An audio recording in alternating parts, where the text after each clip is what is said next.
नमस्कार, आप देख रहे हैं अनकट मेरे साथ। और अनकट में आज मेरे साथ हैं खास मेहमान एजुकेशन मिनिस्टर महिपाल ढांडा जी। आपका स्वागत जी। नमस्कार। भाजपा सरकार तीसरी बार हरियाणा में, आप दूसरी बार मंत्री, और सबसे अहम ये है कि आप वो जाट चेहरा हैं जो तीसरी बार जीते हैं। किस तरह से पहले तो अपनी जीत को देखते हैं? देखिए, मैं भारतीय जनता पार्टी का एक साधारण सा कार्यकर्ता हूँ। मैं जाति पाति में कोई विश्वास नहीं करता। मेरी एक जाति है, मुझे बड़े फक्र और गर्व के साथ कहता हूँ, मेरी जाति हिंदू है। मैं राष्ट्रीय स्वयंसेवक संघ का स्वयंसेवक हूँ।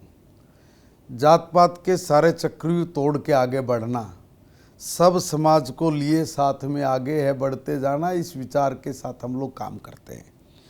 एक और कांग्रेस के लोग हैं, दूसरे दलों के लोग हैं जो जाति पाति की राजनीति करते हैं, और इसलिए वो फेल हैं, क्योंकि एक जाति बिरादरी की राजनीति करके आप लोग आगे नहीं बढ़ सकते। और फिर तो ये तो एक गंभीर संकट खड़ा हो जाएगा राजनीति में, अगर हर आदमी जात पात की राजनीति करने लगे। सब समाज हमारे हैं, सब हमारे हैं, हम सब के लिए हैं, सब के लिए विकास करना है। तो इसलिए ये जाति पाति के बंधनों से हम लोग बहुत कोसों दूर रह के अपना काम करते हैं। काम प्रायोरिटी है, प्राथमिकता है, उसी पर काम करना है। सबका साथ, सबका विकास, सबका प्रयास और सबका विश्वास, ये खाली चार बात नहीं है, चार महावाक्य हैं। ये वेद से कम नहीं है। एक एक की व्याख्या करोगे तो बहुत बड़ा पुस्तक लिखी जा सकती है। इसलिए हम लोग इस सिद्धांत पर काम करने वाले लोग हैं, जाति पाति पर जाके काम नहीं करते। दूसरी बात, आपने मुझे कहा कि भाई आपकी जीत, मेरी जीत का आधार यही है। मैं सब लोगों का हूँ, सब लोग मेरे हैं।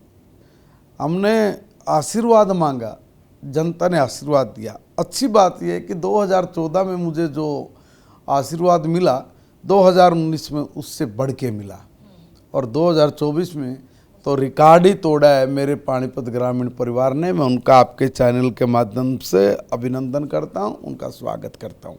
पहले भी ईमानदारी के साथ उन लोगों की सेवा की है, इस बार फिर ईमानदारी के साथ अपने इस परिवार की समस्याओं का निदान करने के लिए जितना ज़्यादा से ज़्यादा हो पाएगा वो करूँगा। लेकिन आपकी बातें बहुत अच्छी हैं, विचार बहुत अच्छे हैं, सोच बहुत अच्छी है, यही होना चाहिए।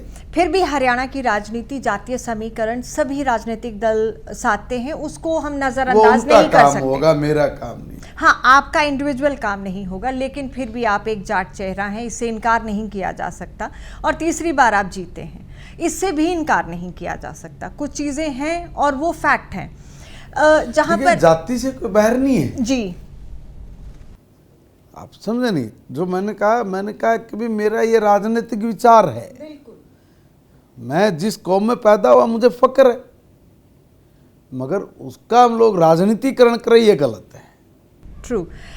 जहाँ तक बात आती है कि बहुत सारे मंत्री अपने आप को रिपीट नहीं कर पाए, बट आप और अनिल विज जी कुछ चुनिंदा चेहरे हैं जो दोबारा से जीत कर आए। आप अपनी स्ट्रेंथ क्या मानते हैं? क्या लोगों से जुड़ाव, उनके बीच रहना, उनके साथ कनेक्ट, ये आपकी एक बहुत बड़ी स्ट्रेंथ है? कई कारण होते हैं, उनमें ये भी है। हमने जनता जनार्दन से वायदे किए थे कि देखिए भाई, आपकी जो समस्या है उनका समाधान करना, उनका निराकरण करना, ये हमारी प्रायोरिटी रहेगी। ताज्जुब की बात तो ये है कि हरियाणा नंबर 1 कांग्रेस मीडिया में, इलेक्ट्रॉनिक मीडिया, प्रिंट मीडिया में सब जगह दिखाते रहा, मगर वहाँ जहाँ से मैं चुन के आता हूँ लोगों को पता था कि हरियाणा नंबर 1 तो क्या, ये तो 1000 भी नहीं है। गंदगी के ढेर के अलावा कुछ भी नहीं, चलने के लिए न गली नहीं है। अब कमाल करिए, 60-70 साल के आज़ादी के बाद भी जिन व्यक्तियों को चलने के लिए गलियां ना मिले, शर्म से डूब के मर जाए। आपको मैं अगर मार्मिक दृश्य बताऊं तो एक परिवार का नहीं, हजारों हजार परिवारों का। देखिए भाई, टाइट गलियां हैं, 10 फीट की गली है, 10 फीट की गली में आपका घर है, आपने मलमूत्र के लिए लैटरिन का एक हौद बनाना होता है, वो हौद बना लिया। आपका 10 फीट की गली बन नहीं सकता, इधर भी घर है इधर भी घर है। आपने छोटा सा एक गड्ढा बनाया है, उस गड्ढे पे आपने पत्थर रखा है। हमारे घर की महिलाएं डब्बे के साथ उस मलमूत्र को निकाल के गली में निकालती हैं। शर्म करो, हरियाणा नंबर 1 की बात बोल रहा हूँ। बड़ी बड़ी बात करने से नहीं, जो जमीन पे वो क्या है उस हकीकत को कौन नकारेगा। जब महिला या पुरुष हाथ से डब्बे से लेके मलमूत्र बाहर गली में फेंके और सामने वाला बोले कि बदबू आ रही है, लड़ाई बजे, मुकदमे दर्ज हो इन चीज़ों को लेके, क्यों कभी परवाह की क्या? हरियाणा नंबर 1 बता रहे हो आप लोग, इस गंदगी से तो मुक्ति दिलाओ। ये मुक्ति नहीं दिलाई, हम लोगों ने वहाँ पर मूलभूत सुविधाएं जिसको बोलेंगे, ये मूलभूत सुविधाएं भी 60-70 साल में जब नहीं मिल पाई, तब उन लोगों ने ये देखा कि देखो भाई, आज तक जो भी आता रहा हमारा उल्लू बनाता रहा, हमारा वोट लेके हमारा सौदा करके अपनी चांदी काटते रहे हैं, इन्होंने हमारा काम नहीं किया। हम आए, हमने जनता जनार्दन से आशीर्वाद लिया और कहा कि तुम्हारी इस समस्या का समाधान करेंगे, हमने किया, इसलिए लोगों ने हमें भी साथ दिया है। देखिए, काम बोलता है, जब परफॉर्मेंस बोलती है तो दुनिया सुनती है। तो यही आपकी स्ट्रेंथ है, आपको लगता है? अच्छा, अभी मौजूदा अगर यही नहीं, बाकी चीज़ों के साथ ये भी है। सबसे बड़ी स्ट्रेंथ क्या मानते हैं आप अपनी? कभी भी कोई एक स्ट्रेंथ नहीं होती। देखिए, अलग अलग पक्ष हैं। हर व्यक्ति के जीवन में अनेक सारी ऐसी घटनाएं होती है जिनका जोड़, जिनका समूह उसकी स्ट्रेंथ बनता है। अलग अलग छोटे छोटे ऐसे काम जिनको मिला के एक स्ट्रेंथ बनी, उसको हम लोग एक लाइन में, एक शब्द में बांध के नहीं बोल सकते। लेकिन अगर मैं आपसे जानना चाहूँ, महिपाल ढांडा बतौर विधायक, जो एक लंबा सफ़र आपने तय किया मंत्री पद तक, अपनी स्ट्रेंथ को क्या मानते हैं? अगर मैं आपसे ये जानना चाहूँ, डिफाइन कर पाएंगे? सबका आशीर्वाद लेना और उनकी समस्याओं का निराकरण करना। ये कहते हुए आपके चेहरे और शक्ल पर थोड़ा एक एक अलग सी चमक भी है और संतुष्टि का भाव भी, इसको मैं क्या समझूं? देखिए, कुछ चीज़ें दिल की ऐसी भावनाएं हैं, कुछ चीज़ें ऐसी हैं जो बनावटी नहीं हो सकती। अगर मेरा भाव सेवा नहीं होता, मेरा भाव राजनीति में समाधान की ओर लेके जाना है, समस्याओं को समाप्त करना है, मेरा ध्येय है अंत्योदय, मेरा ध्येय है मेरी पार्टी की विचार पर काम करना और उसको करते हुए अपने आप को उसमें लगाना, अपने आप को उसमें खपाना और खपा के आगे बढ़ना, तो फिर जो अपूर्व शांति मिलती है, जो खुशी मिलती है, फिर वो जो भाव होते हैं उस वक्त के, वो बेशकीमती हैं, उनकी कोई कीमत नहीं लगा सकता। वो इंटरनल जो शांति है, जो खुशी है, वो बस है। वो नशा दिख रहा है। तो अभी क्योंकि पहले टेन्योर में आपके पास पंचायती राज की जिम्मेदारी थी और आपके वो शब्द बड़े लोगों के बीच पहुँचे, मेरे जिगर के छल्लो, हाँ, और अभी क्योंकि लोगों को उम्मीदें थी कि शायद वो जिम्मेदारी फिर आपके पास आएगी, लेकिन अभी आपके पास एजुकेशन की जिम्मेदारी है। तो पहले टेन्योर में वक्त कम था, आपको लगता है कि उसमें जो आप करना चाह रहे थे वो आप कर पाए? देखिए, क्योंकि आप ग्रामीण क्षेत्र से आते हैं तो आप उसके बड़े करीब थे। देखिए, काम काम होता है, कोई छोटा और कोई बड़ा नहीं होता। पार्टी ने, संगठन ने, सरकार में जो भी कोई सोच समझ के मुझे ये काम करने के लिए दिया है, कुछ उसके पीछे कारण होगा। जो पहले दिया उसके पीछे कोई कारण होगा। जब वो काम दिया उसको ईमानदारी से किया, अब जो काम मिला है इसको भी ईमानदारी से करेंगे। तो बतौर एजुकेशन मिनिस्टर क्या गोल लेकर चल रहे हैं आप? एक सिंपल सी बात बोलूँगा, आप भी उसी दौर में, हम भी उसी दौर में रहे होंगे। जब हम लोग पढ़ते थे तो बहुत सारी चीज़ों का अभाव था और उस अभाव में हम लोगों ने पढ़ाई की। हम लोगों की ये सोचना, मेरा ये सोचना है कि हमारे जो बच्चे अब पढ़ रहे हैं वो उस तरह के अभाव में अपनी पढ़ाई ना करें, वो दुनिया के साथ कदम ताल बढ़ा के आगे बढ़ पाएँ, इस तरह की एजुकेशन उनको मिले, मैं वो देने का प्रयास करूँगा। उसमें क्या पैरामीटर्स जो आप लेके चल रहे हैं, आपने सोचा होगा एक विजन? जी देखिए, माहौल, इंफ्रा और टेक्नोलॉजी सबका मिश्रण। अलग अलग जगह पे शिक्षा के अलग अलग पैमाने हैं।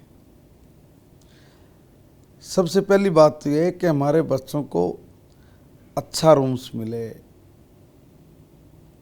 अच्छा स्कूल का वातावरण मिले, सुरक्षा की दृष्टि से उनको किसी तरह की कोई दिक्कत तंगी ना आए, टेक्नोलॉजी के मामले में वो कहीं अपने को पिछड़ा हुआ ना समझें,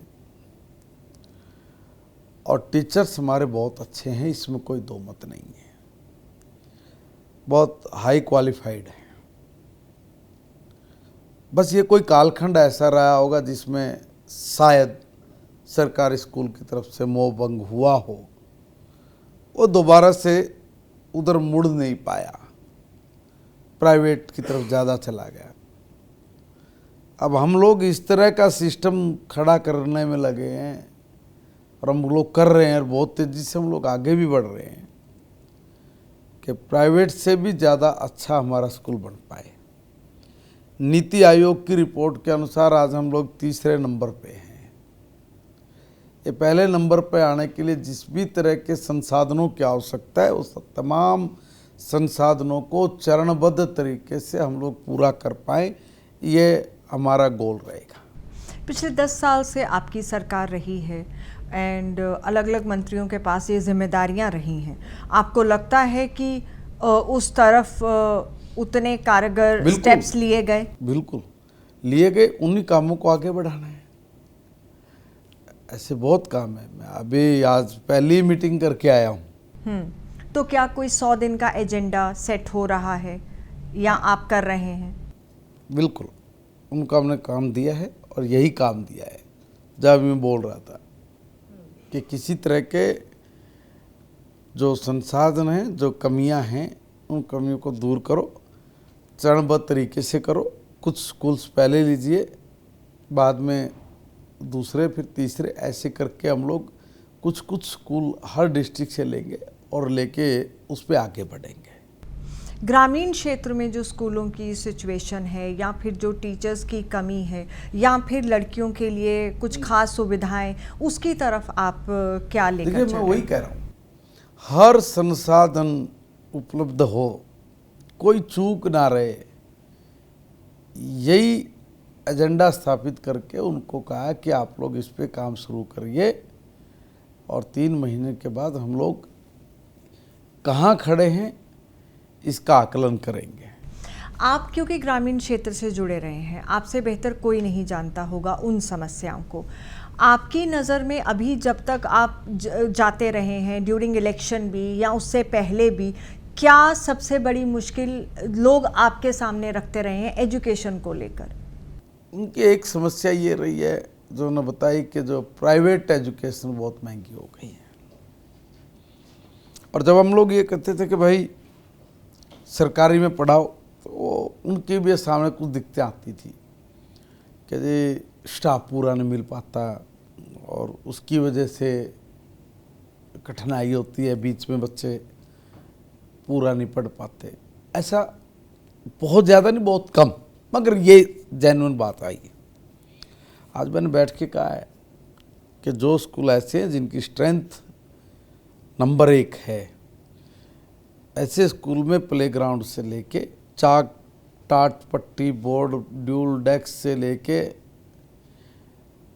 हर तरह की सुविधा से लेस स्कूल बनाइए, और वहाँ पर कोई टीचर कम ना हो, वहाँ पर पीटीआई या कोच उसकी व्यवस्था हो, वहाँ पर चौकीदार कम पीएन हो, जो भी चीज़ों की आपको संसाधनों की ज़रूरत है वो सारी कंप्लीट करो 3 महीने में।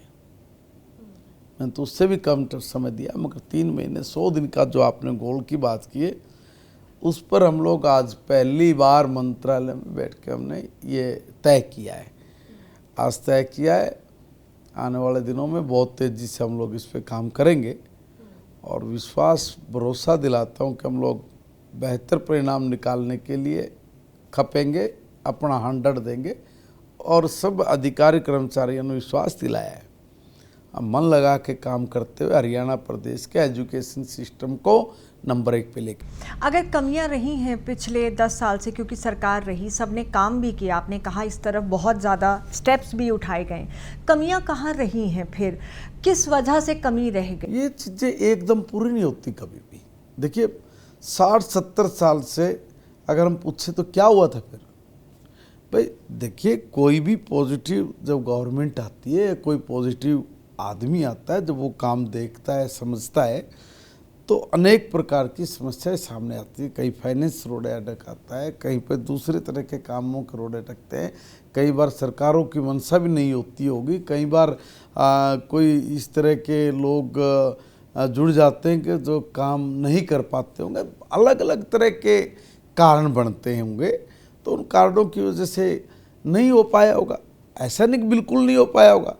बहुत सारे लोग, मैं तो अभी स्टडी करूँगा, बहुत सारे ऐसे भी लोग रहे जिन्होंने एजुकेशन बहुत अच्छा किया है, बहुत बढ़िया किया है। अब वो जो जो मैं भी अंदर घुसूंगा तभी जान पाऊंगा, तभी बता पाऊंगा। मगर जो कमियां आज जहाँ हम लोग खड़े हैं, मैं यहाँ से आगे हम चले, मैं इस पे फोकस कर रहा हूँ। मैं दूसरी चीज़ों पे नहीं जाऊँगा, ना मुझे जाना चाहिए। अब आगे की क्योंकि आप बात कर रहे हैं, आप एक विजन लेकर चल रहे हैं, आपने 100 डेज़ का एक रोड मैप भी तैयार किया है। अफसरशाही को लेकर काफ़ी बातें होती रही हैं कि हावी रही है, इसको आप किस नज़र से देखते हैं, आपकी नज़र में?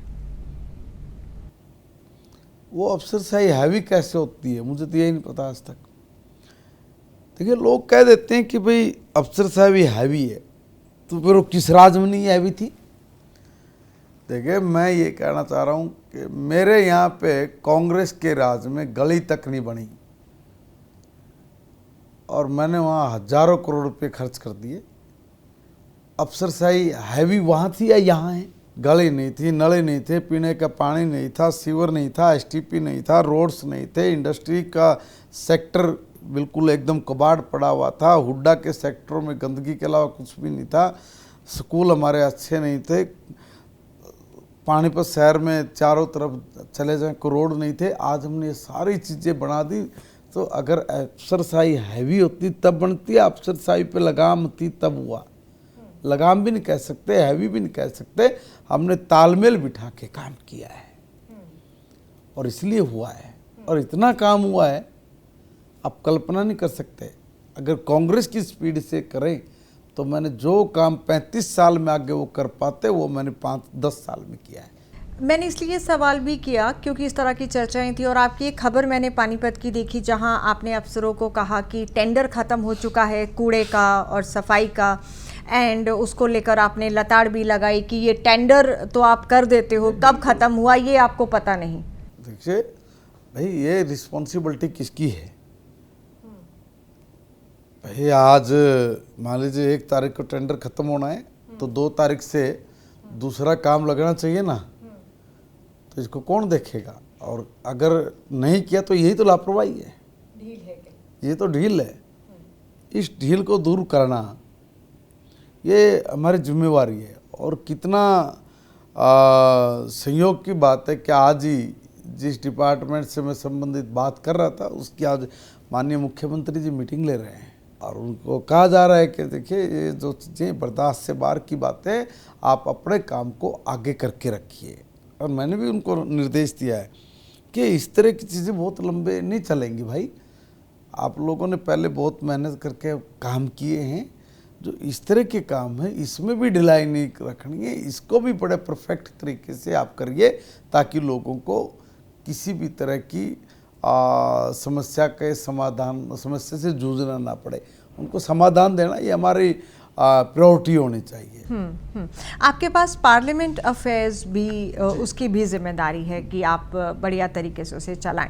उसको लेकर आप क्या सोचते हैं कि विपक्ष को भी लेकर चलना है, सरकार की भी बातें हैं, किस तरह से आप देख रहे हैं? देखिए, मैं पहले कभी मंत्री तो बना नहीं, अभी पिछली बार 1.5-2 महीने के लिए मंत्री बना था।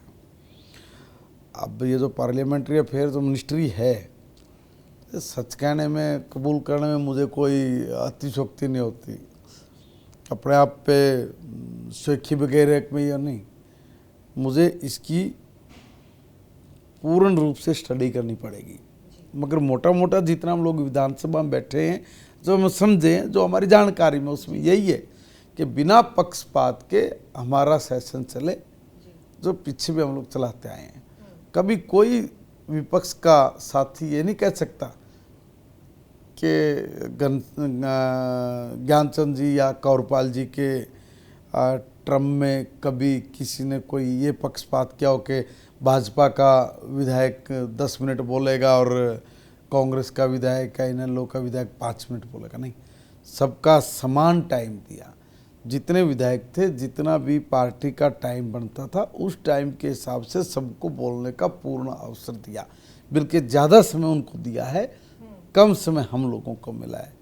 और दूसरा ये कि हर व्यक्ति को अपना मुद्दा उठाने की स्वतंत्रता है। कांग्रेस के राज में तो बताते हैं कि अनिल विज जी तो दरी लेकर बैठा करते, जब वो खड़े होते थे बोलने के लिए तो कांग्रेस वाले बाउंसर बुलाया करते, कहते कि इनको उठा के ले जाओ, बाहर बैठो। ये काम हमारे सरकार में या हमारे स्पीकर साहब के होते हुए नहीं हुआ।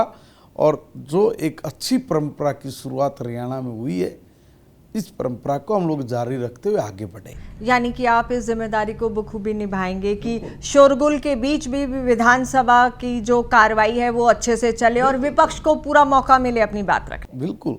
देखिए, विदाउट विपक्ष और मजबूत विपक्ष के बिना भी समस्याएं आती हैं। अगर मजबूत विपक्ष होगा तो हम लोगों को भी पता लगेगा कि हमारे में कमियां कहाँ हैं और उन कमियों का निराकरण करना है। तो विपक्ष की भूमिका है कि वो कमियां ढूंढे, लेके आए, ताकि हम लोग उसका समाधान कर सकें। मगर उसके साथ में विपक्ष की एक भूमिका भी होती है कि अगर उसका समाधान करने में या समाधान खोजने में कई बार पक्ष अगर नहीं सफल हो पाता तो उसको सुझाव भी देना चाहिए कि ये सुझाव है, इस सुझाव पे काम करिए। विपक्ष को देख कहाँ रहे हैं? अगर विपक्ष की ही बात उठी, हाँ, तो मैं यही सवाल आपसे करना। ये पहली बार आपको नहीं, कांग्रेस कह रही है कि हम 37 हैं और हम मजबूत तरीके से, पहली बार एक स्ट्रॉन्ग विपक्ष है। बेशक कोई और दल ना हो, कांग्रेस का ये मानना है कि हम मजबूती से। पिछली बार भी 30-31 लोग इनके थे, तब क्या कर पाए? एक भी जनहित का मुद्दा ठीक से विधानसभा में नहीं उठा पाए। ये राजनीति अलग तरह की करते हैं। ये पता क्या करते हैं? ये अपने इलाके में जाएंगे, जाके वहाँ पे प्रेस कॉन्फ्रेंस करेंगे। कोई सड़क टूटी हुई होगी, उसके ऊपर जाके खड़े हो जाएंगे, उस पर प्रेस कॉन्फ्रेंस करेंगे और प्रेस कॉन्फ्रेंस करके कहेंगे कि ये भ्रष्टाचार फैल गया बहुत भयंकर, ये देखो सड़क नहीं बन रही, ये देखो ये नहीं बन रही है, और प्रेस कॉन्फ्रेंस करेंगे। और कॉन्फ्रेंस करके फिर उस कटिंग को काटेंगे, काट के उसकी एक पूरी बुक बनाएंगे। और फिर जब उनका बोलने का नंबर आता है तो विधानसभा में वो अपनी कटिंग निकालेंगे, निकाल के देखेंगे, देखो ये अखबार बोलता है, मैं नहीं बोल रहा हूँ। तो मैंने कहा, मैं जरा एक बार पढ़ के तो बताइए भाई, इसमें किसका बयान है? तब फिर वो चुप होके बैठ जाते हैं। तो इस तरह की कागजी लड़ाई लड़ना, इस तरह की बनावटी लड़ाई से आप एक मजबूत विपक्ष की भूमिका नहीं निभा सकते। ज़मीन पे जाना पड़ता है, ज़मीन की समस्याओं से जूझना पड़ता है, वहाँ के लोगों से समस्याएं समझनी पड़ती हैं। अगर पक्ष करने में विफल होता है तब आके आपको कहना पड़ता है कि देखिए ये समस्या है, इस समस्या का आप लोगों ने समाधान नहीं किया।